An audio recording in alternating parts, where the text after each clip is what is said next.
Sorry ये बंद हो गई थी। ये पार्ट 2 चल रहा है, उसका पहली वीडियो सॉरी वो लैपटॉप ऑफ हो गया तो मुझे यहीं से स्टार्ट करना पड़ रहा है इसको। हम डिस्कस ये कर रहे थे कि ये चूंकि अब मॉडिफाइड डायग्राम है तो इसके अंदर जो हमारे कट ऑफ पॉइंट्स हमने चूज कर लिए हैं, those are slightly to the left and this one is slightly to the right, यानी एंड्स के थोड़े ज़्यादा करीब हैं। These are the new cut off point C and C prime जो कि आपको यहाँ पे नजर आ रहे हैं। So these C and C prime are slightly different from the ones that we had just based on flagship.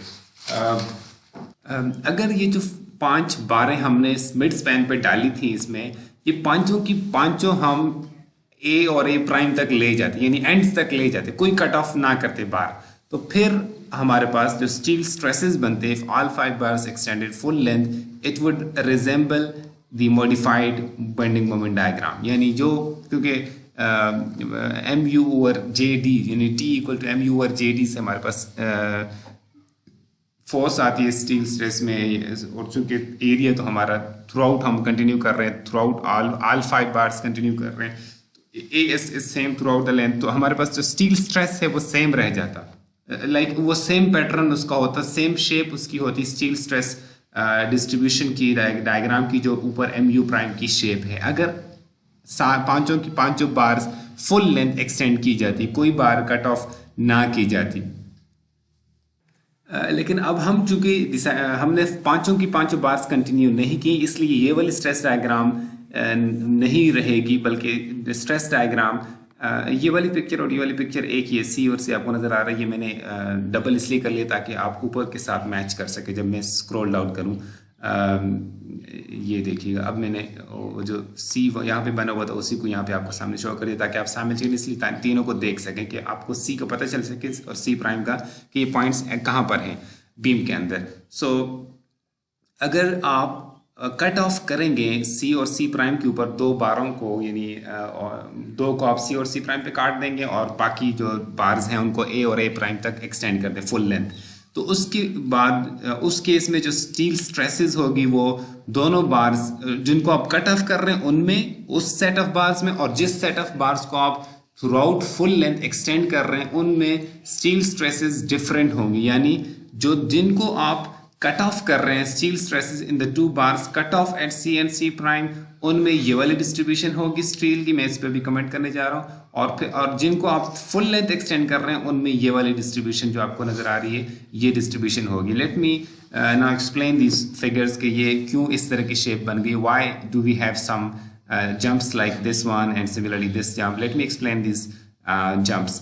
अगर आप देखें तो जिन बार्स, ये जो बार्स हैं एट, इसमें जो आपको डी पॉइंट नजर आ रहा है, ये सी डी जो डिस्टेंस है जिसको हमने एल डी रिप्रेजेंट किया, ये development length of the bar है, और इसी तरह से सी प्राइम और डी प्राइम के बीच में जो डिस्टेंस है ये भी एल डी के बराबर है। अब ये जो डेवलपमेंट लेंथ के बराबर सी पॉइंट पे लेट्स से सी पॉइंट पे पहले बात कर ले, सी पॉइंट पे जो जिन बारों को आपने कट ऑफ किया है ये अनडेवलप्ड होंगी, ये बात पहले भी हम डिस्कस की हुई है। ये सी पॉइंट पे ये अनडेवलप्ड होंगी क्योंकि सी पॉइंट पे ये इस तरफ कोई एक्सटेंशन, कोई डेवलपमेंट लेंथ इसको नहीं प्रोवाइड की गई, लिहाजा ये अनडेवलप्ड रहेगी। ये जो 2 बार कट ऑफ की गई, ये दोनों बार्स अनडेवलप्ड रहेंगे सी पॉइंट के ऊपर, इनमें कोई स्ट्रेस नहीं होगा। डी पॉइंट पे इनकी डेवलपमेंट लेंथ कंप्लीट हो जाएगी, तो डी पॉइंट पे इनका स्ट्रेस लेवल, डी पॉइंट पे ये अपनी पूरी डेवलपमेंट लेंथ को अचीव कर सकेंगे। उस डी पॉइंट पे जब ये पहुंच जाएंगे तो इनके अंदर जितना जितना एक मोमेंट डिमांड इनसे करेगा उतनी ये फोर्स डेवलप कर सकेंगे। ऑल राइट, इसी तरह से आप डी प्राइम पॉइंट को देख लें तो इस लेंथ तक आके जो 2 कट ऑफ होने वाली बार्स हैं वो अपनी पूरी फोर्स, अपने पूरे स्ट्रेस लेवल को प्रोड्यूस कर सकती हैं। जहां तक मिड स्पैन वाला पॉइंट है, मिड स्पैन वाले पॉइंट पे if you see the stress level would be F Y naturally, क्योंकि वहां पे मैक्सिमम मोमेंट है, और हमने जो फाई एम एन की कैलकुलेशन की है in that we have phi की वैल्यू में अभी जैसे 0.9 हमने पुट की है, ए एस के साथ हमने यहाँ एफ वाई मल्टीप्लाई की हुई है। ए एस जो है वो 5 बारों का एरिया है, ठीक है जी, 5 × 0.79 n², और आगे हमने d - a/2 ठीक है, ये हमने सारा डिस्कस किया हुआ है कि ये हमने ऐसे कैलकुलेट किया। तो हमारे पास जो calculated value of stress level है at mid span in all 5 bars is Fy। So if you see the calculated stress level is Fy at mid span in all 5 bars, वो हमने डिस्कस भी किया है कि अगर पांचों की पांचों बार्स एक्सटेंड की जाती तो उनमें वो स्ट्रेस लेवल Fy रहता। जब इनकी डेवलपमेंट लेंथ यहाँ से जाके डेवलपमेंट लेंथ जब इनकी पूरी हो जाए, उससे बियॉन्ड इनके अंदर जितना कि मोमेंट इनसे डिमांड करें, इनमें स्ट्रेस लेवल प्रोड्यूस हो सकता है। Maximum value of course Fy तक जाएगी। बहरहाल तो यानी डी पॉइंट पे आके कट ऑफ होने वाली बार्स फुली इफेक्टिव हो जाती है, और in between C and D जितना कि आप इस तरफ आते जाएंगे ये इफेक्टिवनेस इनकी बढ़ती जाएगी और यहाँ आके 100% ये इफेक्टिव हो जाएंगे। ठीक है, यहाँ से ये 0% इफेक्टिव हैं और यहाँ आके इस पॉइंट पे आके ये डी पॉइंट पे आके फुली इफेक्टिव हो गई ये कट ऑफ होने वाली बार्स। जब ये फुली इफेक्टिव हो गई डी और डी प्राइम के बीच में जब जितनी लेंथ है, इसमें ये पांचों की पांचों बार्स क्योंकि इफेक्टिव हैं, सो ये टुगेदर दे विल रेजिस्ट। तो इनकी जो स्ट्रेस डिस्ट्रीब्यूशन, इनके अंदर जो स्ट्रेसेस हैं वो वही शेप है जो अगर ये सारी बार्स एक्सटेंड की जाती थ्रू आउट, तो फिर जो शेप बनती उसके साथ ये कॉन्साइड कर रही है। यानी ये जो आपको डैश्ड लाइन नजर आ रही है, ये वो लाइन है जो हमने यहाँ पे शो की थी। अगर सारी बार्स एक्सटेंड की जाती तो फिर जो स्ट्रेस डिस्ट्रीब्यूशन बननी थी वो ये डैश्ड लाइन रिप्रेजेंट कर रही है। तो डैश्ड लाइन और यहाँ पे जो आपको सॉलिड लाइन नजर आ रही है जो सिर्फ इस केस के लिए ड्रॉ की गई है, वो ओवरलैप हो रही हैं। इसका मतलब ये है कि ये पांचों बार्स अब इसमें इफेक्टिव हो रही है, बिल्कुल ऐसे ही जैसे कोई कट ऑफ हो ही ना इस रीजन के लिए between D and D prime. But between C and D they need some length to develop to be fully effective। ये तो उन बार्स की बात थी जो कट ऑफ हो रही हैं, और मैंने डिस्कस किया था कि ये जो हमारा सेकंड सेट ऑफ पॉइंट्स है कट ऑफ पॉइंट्स वाला, ये उन बार्स के लिए क्रिटिकल नहीं है जिनको हम कट कर रहे हैं। मैंने कहा था some bars are cut off, some others are continued. ये जो क्रिटिकल पॉइंट है ये उन बार्स के लिए क्रिटिकल है जिनको आप कंटिन्यू करने जा रहे हैं। This critical point is for the continuing bars. ठीक है जी, ये क्यों ऐसा होता है अब इस पॉइंट पे आके आपको समझ आ जाएगी कि ये ऐसा क्यों होता है। यहाँ जो स्ट्रेस, ये जो डायग्राम है this is steel stresses in the 3 full length bars जिनको आपने कट ऑफ किया ही नहीं है, उनके अंदर स्ट्रेस उनके अंदर जो स्ट्रेसेस हैं उसकी डायग्राम है ये। यहाँ डी और डी प्राइम के बीच में इनकी वही शेप है जो इनकी ऊपर वाली डायग्राम में थी, यानी यहाँ पे as if all of them were fully effective, क्योंकि ये जो डी और डी प्राइम के बीच में रीजन है यहाँ पे पांचों की पांचों बार्स फुली इफेक्टिव हैं। So they are I mean contributing together in resisting all forces. So D और डी प्राइम के बीच में जो जोन है वो इस जोन में आपको दोनों सेट्स ऑफ बार्स में एक जैसा स्ट्रेस लेवल नजर आ रहा है। Do you see this? अच्छा, उसके बाद चेंज कहाँ पे आता है? चेंज वहां पे आता है कि अगर आप इस पॉइंट को देखें सी पॉइंट को, तो सी पॉइंट पे ऊपर वाली जो बार्स जिनको आप ऊपर वाली बार से मेरे बता दें कि जो जिनको आप कट ऑफ कर रहे हैं वो एक ही लेवल पे, जिन 2 बार्स आपने कट ऑफ कर दिया उनके चूंकि स्ट्रेस लेवल 0 है। Do you see?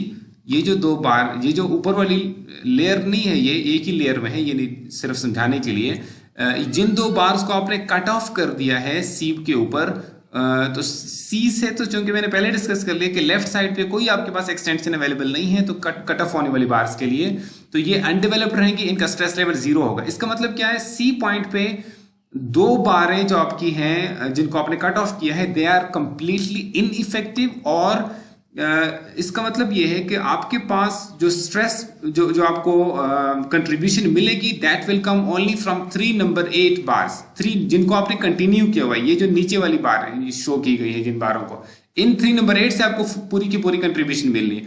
और 3 नंबर 8 बार्स जो हैं वो इस मोमेंट को रेजिस्ट करने के लिए जो सी पे एक्ट कर रहा है, इस 215 के फुट के मोमेंट को मॉडिफाइड के अगर आप देखें इस जगह पे सी पॉइंट पे मॉडिफाइड जो डायग्राम है वहां से आपको 215 के फुट मोमेंट नजर आ रहा है। इस मोमेंट को, इस mu प्राइम को रेजिस्ट करने के लिए 3 नंबर 8 बार्स जो हैं उनको सबको जाना पड़ेगा। अगर आप उनका phi mn देखें 3 नंबर 8 बार्स के लिए, as इस केस में होगा 3 × 0.79 इंच स्क्वायर, Fy पे पहुंचेंगी तो फिर जाके यानी ये स्ट्रेस लेवल तीनों जो बार्स हैं वो Fy पे पहुंचेंगी तो फिर वो 215 के फुट जो कि रिक्वायर्ड है आपको, जो कि MU प्राइम है, उसको मीट कर सकेंगी। तो इसका मतलब ये हुआ कि ये जो 3 बारें हैं, ये जो 3 बारें हैं नंबर 8 बार्स की, जिनको आप कंटिन्यू कर रहे हैं, इन बार्स में at C point the stress level would be FY, जो कि आपको ये सी पॉइंट पे भी और C प्राइम पॉइंट के ऊपर भी ये सिमेट्रिकल है, यानी इसलिए आपको नजर आ रहा है FY पे। इससे पहले आपको FY का स्ट्रेस कहां पे मिला था? मिड स्पैन पे, जहां पे पांचों की पांचों बार्स हमारी FY पे थी, इफ यू कैन रिकॉल, ठीक है। पांचों की पांचों बार्स का जो है वो उस वक्त FY पे थी, जैसे आपको ये नजर आ रहा है, ठीक है। दोनों सेट्स ऑफ बार्स जिनको आपने कट ऑफ किया जिनको कंटिन्यू किया मिड स्पैन के ऊपर, पांचों की पांचों FY पे थी। नेक्स्ट कब FY का लेवल आया स्ट्रेस में? उन 3 बार्स में जिनको आपने कट ऑफ नहीं किया और जिनको आपने कंटिन्यू किया, किस पॉइंट पे इनके स्ट्रेस लेवल दोबारा FY पे पहुंचा? जिस पॉइंट पे आपने बाकी 2 बारों को, जो एडजेसेंट बार्स थी, उन 2 जिनको आपने 2 को काट दिया, वो तो कट गई, उनको तो C पॉइंट पे 0 स्ट्रेस है, दे आर अनडेवलप्ड। जो कंटिन्यू करने जा रही है, those bars will have stress of FY at that cut off point, जिनको बाकियों को, जिस पॉइंट पे बाकियों को आपने कट ऑफ कर दिया, उस पॉइंट पे रिमेनिंग बार्स जो कंटिन्यू करने जा रही है, those bars will be at FY। ये जो मैंने यहाँ पे लिखा हुआ है, तब जाके ये इस कैपेसिटी को डेवलप कर सकेंगे ना। सो इसका मतलब क्या हुआ कि ये भी एक क्रिटिकल, ये जो मैंने ऊपर लिखा हुआ था, ये बात तो क्लियर आपको समझ आ गई। I hope there was no need of any, ये सिंपल थी बात। लेकिन कट ऑफ पॉइंट्स पे कैसे एक क्रिटिकल पॉइंट बन जाता है, I hope now you understand कि चूंकि कट ऑफ पॉइंट्स के ऊपर आप कुछ बारों को, यानी कुछ बारें आपकी इनइफेक्टिव हो जाती हैं, और जो कंटिन्यू करने वाली बार्स होती हैं उन पे काइंड ऑफ रिस्पॉन्सिबिलिटी बढ़ जाती है। उन्होंने अब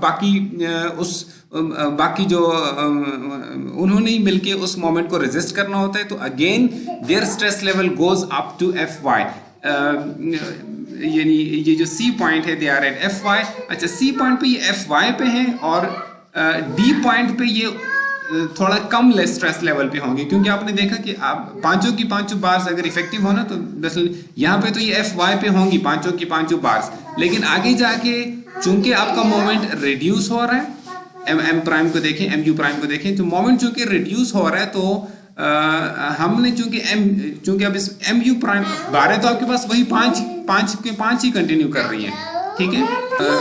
तो अब आपको चूंकि लेस मोमेंट को डेवलप करना है, मैं अगर इक्वेशन आपके सामने लिखूं, मसलन फाई की वैल्यू में 0.9 लिख दूं, और AS लिख दूं, और FS लिख दूं, और आगे T-A/2 लिख दूं, जनरली जो हमारे पास एक्सप्रेशन है। और अगर ये 12 लेट से वही 5 ही चल रही हो, ठीक है, 5 × 0.79 हो, तो जब ये FY, तो अगर मुझे लेट से मैक्सिमम मोमेंट को रेजिस्ट करना हो, तो इसको FY पे होना पड़ता है, ठीक है। लेकिन अगर मुझे मैक्सिमम से कम मोमेंट रिक्वायर्ड है, तो ये FS भी लेस देन FY होगा। ऐसे ही, इसलिए आपको ये डिक्रीज नजर आ रहा है। FY के बाद जैसे MU प्राइम थोड़ा सा डिक्रीज हो रहा है, तो ये आपको स्ट्रेस लेवल, स्टील का स्ट्रेस लेवल भी थोड़ा सा डिक्रीज होता हुआ नजर आ रहा है यहाँ पे। सो इस वजह से आपको ये नजर आ रहा है कि यहाँ पे ये तो FY पे मैंने आपको एक्सप्लेन कर दिया, C और C प्राइम पॉइंट पे, लेकिन D प्राइम वाला जो पॉइंट है वहां पे स्ट्रेस लेवल लेसर होगा FY से। तो इसलिए आपको ये वाली शेप नजर आ रही है इस पूरी डायग्राम की। आई होप अब आप समझ सकते हैं कि ये जो डायग्राम है ये क्यों इस तरह से बनती है। सॉरी, ऊपर वाली जो 2 बार है वो तो चूंकि आपने यहाँ पे काट दिए हैं, तो वो जाहिर है इसके बाद तो वो है ही नहीं बारें, तो उनमें स्ट्रेस क्या बात की जाए उनकी, कि उसमें स्ट्रेस है, यानी बारें ही नहीं है तो स्ट्रेस क्या आएगा। और ये जो बार्स आप कंटिन्यू कर रहे हैं बियॉन्ड C प्राइम, इनका स्ट्रेस लेवल C प्राइम पे FY होगा। उसके बाद जाके चूंकि MU प्राइम फर्दर अगर आप देखें लाइन डिक्रीज होती है, आपको नजर आ रही है C प्राइम, यहाँ पे अगर जो कंटिन्यूइंग बार्स है उनका स्ट्रेस लेवल FY पे पहुंच रहा है, तो आगे जाके चूंकि उन्होंने वो MU प्राइम में रिड्यूस होता जा रहा है, तो आगे जाके उनका स्ट्रेस लेवल भी आपको फॉल डाउन होता हुआ नजर आ रहा है इस रीजन के अंदर। यहाँ पे एक बड़ी इंपॉर्टेंट बात जो मैं डिस्कस करना चाहूँगा, जिसके लिए सारी डिस्कशन की है, ये तो आपको समझ आ गई थी पहले ही, जो फर्स्ट वाला पॉइंट था, points of maximum positive negative moment. इसका तो सिंपल मतलब ये था कि ये जो बार्स हैं, इन बार्स को आपने मिड स्पैन से आपने ये वाली जो लोकेशन थी ई जिसको नाम दिया था, इस तरफ भी एटलीस्ट एल डी आपने एक्सटेंड करना है और इस तरफ भी एटलीस्ट एल डी एक्सटेंड करना है। ये जो है ना, ये बात इतनी कोई क्रिटिकल नहीं होती, ये आमतौर पे इजीली सेटिस्फाई हो जाती है। ये मतलब है ये भी क्रिटिकल पॉइंट्स में से, लेकिन इसको सेटिस्फाई करना कोई इतना मुश्किल नहीं होता। नॉर्मली जो हमारी प्रैक्टिस है उसमें ये आराम से हो जाता है। लेकिन ये जो कट ऑफ पॉइंट वाली सिचुएशन है, वहाँ पे थोड़ा सा नॉर्मली प्रॉब्लम बन जाती होती है, सो जिसकी वजह से थोड़ा सा आपको डिफरेंट वे में करना पड़ता है। ये जो सेकंड वाला है मसलन, ये इसको मैं डिस्कस करना चाह रहा हूँ। ये जो कट ऑफ पॉइंट है, आपको जिस जगह पे स्ट्रेस लेवल एफ वाई पे पहुंच रहा है, यानी यहाँ पे वो स्ट्रेस लेवल एफ वाई पे पहुंच रहा है, अब आप क्या करेंगे, अब आप ये करेंगे कि इस सी से, यानी ये इसी तरह ये सी प्राइम पॉइंट है, इसके अगर लिहाज से मैं बात कर दूं, इससे आपको दोनों तरफ एक्सटेंशन चाहिए एल डी की।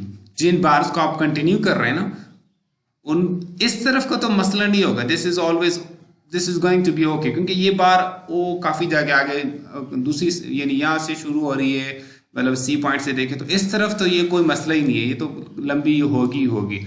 ये जो एंड आ रहा है यहाँ पे इस तरफ you will have to see whether this is okay और नॉट, कि ये जो बार आगे कंटिन्यू कर रही है इस तरफ, ये वाली बार बियॉन्ड सी, यानी ये जो डिस्टेंस है, ये जो आपने ए प्राइम यानी ये सी से लेके एक ए तक का डिस्टेंस, ये या सी प्राइम या ए प्राइम, ये एक ही बात है। यानी you will have to check, you need to check whether this C A distance,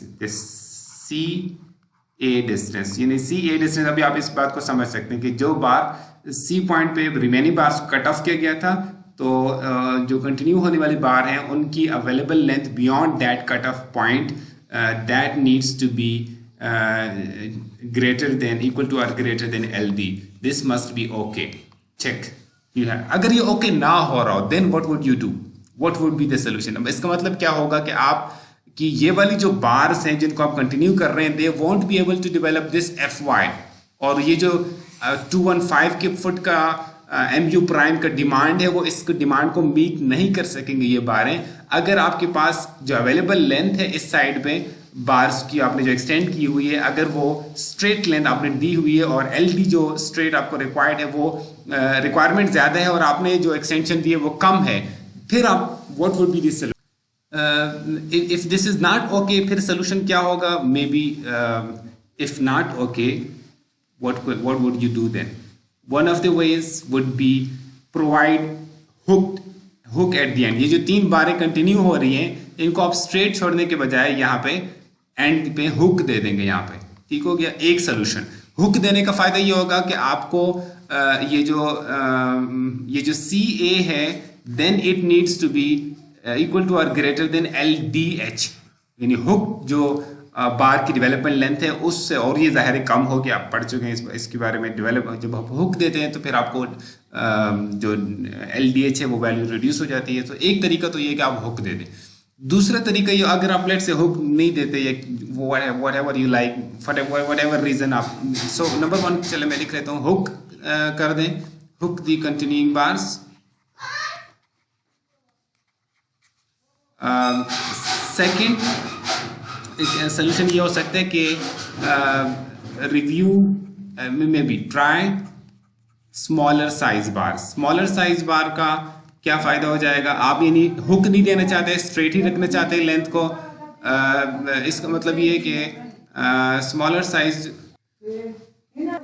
size bars try कर दें। स्मॉलर साइज बार्स का मतलब, ट्राई करने का मतलब यानी आप स्ट्रेट लिखना चाह रहे हैं, हुक नहीं देना चाह रहे। स्मॉलर साइज बार को हमें कम डेवलपमेंट लेंथ चाहिए होगी ना। LD will be reduced if you reduce the diameter of the bar, DB को अगर आप रिड्यूस करेंगे। थर्ड ऑप्शन आपके पास क्या हो सकता है कि आप एक्सटेंड ऑल 5 बार्स, या हमारे केस में 5 है इसलिए मैं 5 लिख रहा हूँ। आप ऑल 5 बार्स को एक्सटेंड कर दें। उससे जब आप कट ऑफ कर ही नहीं रहे, ये वाला जो स्ट्रेस लेवल है ये FY पे क्यों पहुंचा था? क्योंकि आपने कुछ बारों को कट ऑफ कर दिया, तो रिमेनिंग बार्स जो है वो उनके ऊपर रिस्पॉन्सिबिलिटी बढ़ गई, they had to be stressed to their FY। तो इस वजह से ये आपको एफ वाई डेवलप करने की जरूरत पड़ रही थी, क्योंकि आपने ये हमने कहा था calculated value of tension or compression, ठीक है। तो कैलकुलेटेड टेंशन चूंकि इनमें फिर एफ वाई पे पहुंच गई थी, इसलिए अब उस एफ वाई को डेवलप करने के लिए आपको इस तरफ भी एल डी प्रोवाइड करना पड़ा था और इस तरफ भी करना पड़ा था। तो अब क्योंकि आप नहीं कर रहे, आप कट ऑफ कर ही नहीं रहे, जब आप कट ऑफ करेंगे ही नहीं तो फिर इसका मतलब ये है कि आप का जो स्ट्रेस लेवल है वो इसी तरह स्मूथली डिक्रीज होता हुआ इस पॉइंट पे आएगा और there will be no problem as possibly there will be no problem in developing these bars possibly, ठीक है। मैं पॉसिबली इसलिए कह रहा हूँ कि आगे कुछ और डिस्कशन आ रही, मे बी उनकी जो रिक्वायरमेंट्स हैं कुछ और जो प्रॉब्लम्स पॉसिबल आ सकती हैं वो आए इसमें, लेकिन कम अज कम इस डिस्कशन के हद तक जितना अभी हमने डिस्कस कर दिया है, there should be no problem if you extend all 5 bars into the support towards the support of the beam.